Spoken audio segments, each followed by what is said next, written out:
My name is Joseph McDaniel, and I'm an Arizona bankruptcy attorney, and for the last 30 years I have been an Arizona bankruptcy attorney. And since 2005, I'm also required to tell you that I'm a debt relief agency and that I help people and businesses file for bankruptcy, as I have for the last 30 years. Now, today's question is, well, actually you're going to play 20 questions with a bankruptcy lawyer. I built a list a lot like the one I'm about to go through 30 years ago. So when I came back from a gigantic lunch, I wouldn't forget to ask a potential client about important stuff. See, the problem with a gigantic lunch is that afterwards you just want to sleep, or at least I do. And if you're sleepy during a client conference, you may not ask all the right questions. So I built a bankruptcy checklist so there wouldn't be any big surprises in the bankruptcy case. Now, nothing at all is going to fully eliminate all bad surprises in your bankruptcy case. You may have a bankruptcy trustee who just plain doesn't like you. It doesn't happen often, but it could. Or you might just forget to list an asset. And if you do, God help you, given the 2005 amendments. But if you answer these questions before you come in to see me, well, it'll give me more time to answer your questions, which is a good thing. This particular list is a work in progress. I'm going to play around with it over time to make it more perfect, but for now, use it to accumulate information before you come in to say hello to me. Let me know the following. I want to know your name, your phone number. I want to know your phone numbers, your email address, and your physical address. I want to know if you passed the means test. Remember, I've talked about the free online means test calculator. Don't panic if you don't pass or if you can't figure it out. We'll talk about it. I want to know if you filed any previous bankruptcy more than 8 years ago. I want to know if you've lived in Arizona for the last full 2 years, both of you. Do you know that you won't, in all probability, discharge tax debt, debts associated with child support and alimony, fraud judgments, and student loans? If you have such specific sorts of debts, let me know about them. Are you judgment-free? If not, list the judgments against you and tell me about them. Do you have less than $150,000 in equity in your primary residence? How much less? Use Zillow to figure the value of your house, by the way. Do you have less than $5,000 in equity in any car you own? Have you made some of the payments on a car that is not titled in your name, like your child's car? Have you made all of the payments? Do you have a car titled in your name where all the payments were made by somebody else, like Sonny Boy? Do you want to surrender your car to the lien holder? Do you want to keep your car? If so, you're going to learn about reaffirmations. Note this, I'd rather have a root canal than do a reaffirmation for you. We'll talk about it, but that's how it is. Have you filed your last 3 years of tax returns? Note that the trustee will want to see those pronto right after a filing, along with a bunch of copies of other documents. Make sure you do not disappoint the nice trustee. I'm not kidding, not even a little bit. Do you have a tax refund still owed to you? Do you know that if you're owed a tax refund on the date of filing, you should kiss that tax refund goodbye? Because you must turn it over to the trustee, because it's property of the bankruptcy estate under 11 U.S.C. Section 541. If you don't have an emergency which forces you to file right away, it may be better to wait and buy a little food with it, but maybe that's just me.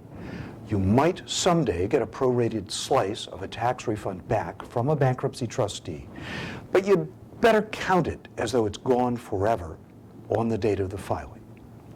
Are you currently suing somebody, or do you have a reason to sue somebody?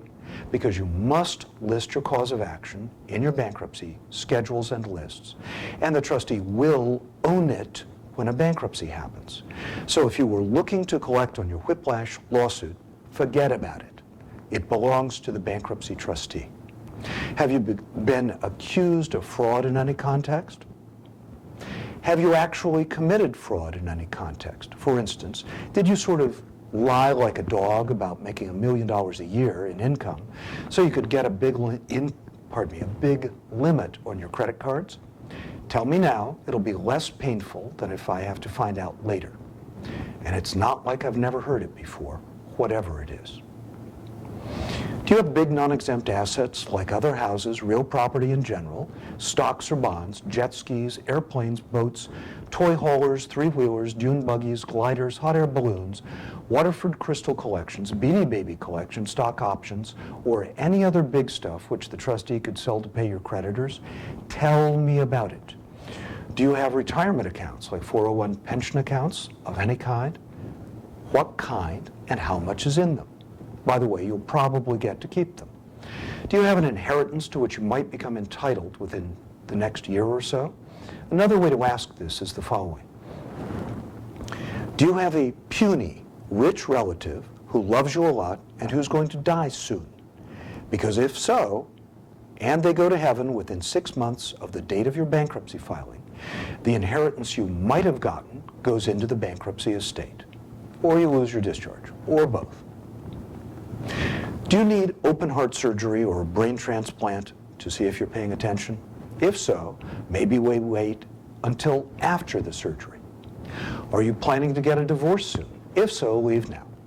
Put down the magazine and the soda pop. I don't want to talk to you. If the two of you disagree and one of you tells me to go left and the other tells me to go right, I'm frozen in place and can't chew my gum. Uncomfortable, so leave.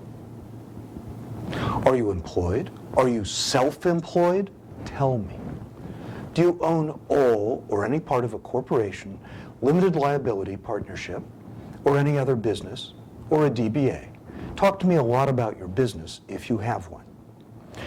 How much do you make per year in ordinary regular income, gross and net? How much are your secured debts?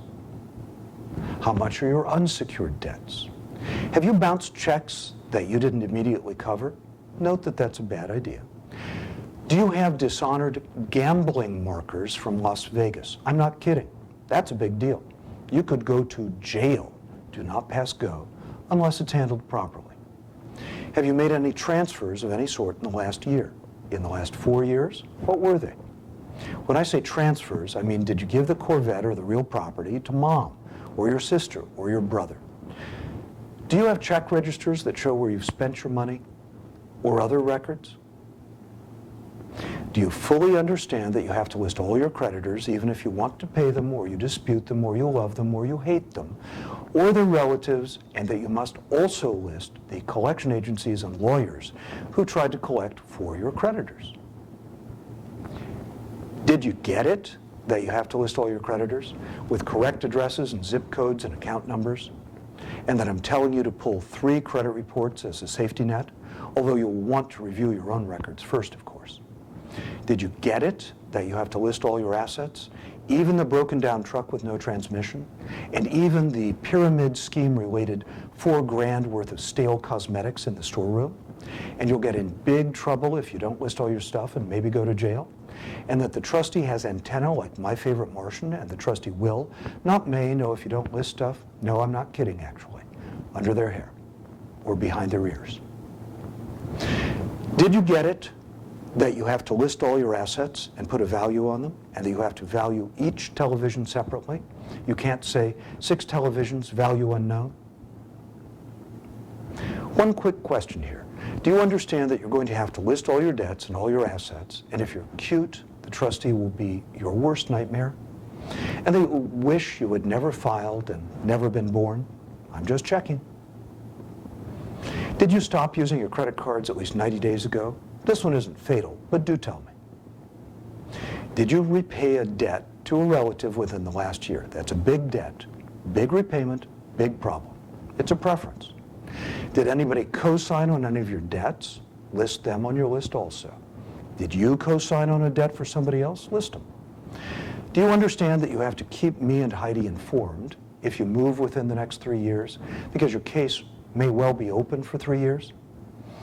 Do you understand that I'm not your lawyer for any purposes until you've signed my retainer agreement and paid the retainer and the filing fee? Do you understand you must do pre and post filing consumer credit counseling, which will cost you around $50, but I can't file for you until you do one, and you won't get your discharge if you don't do the other? Are you currently being sued?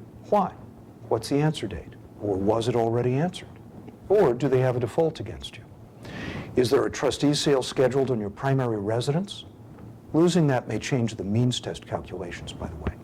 And what else do you think I ought to know before I decide whether to accept you as a client? Is there a murder warrant out on you? Are you a legal citizen of the United States? Are you a member of an organized crime family who murders attorneys who don't get results that you don't like? In which case, have I got a lawyer for you? Great guy, you're going to love him. And do you understand that the forms don't fill themselves out? You do. And that you'll need a complete, truthful, accurate job of filling out the forms online so your case won't be a disaster? Note, my paralegal has told me she has a friend in an organized crime family who will, not may, visit me if I ever take another big cardboard box with bills in it kind of bankruptcy case. So if that's you, have a great day. I'll refer you to a beginner who needs the practice. Thank you very much.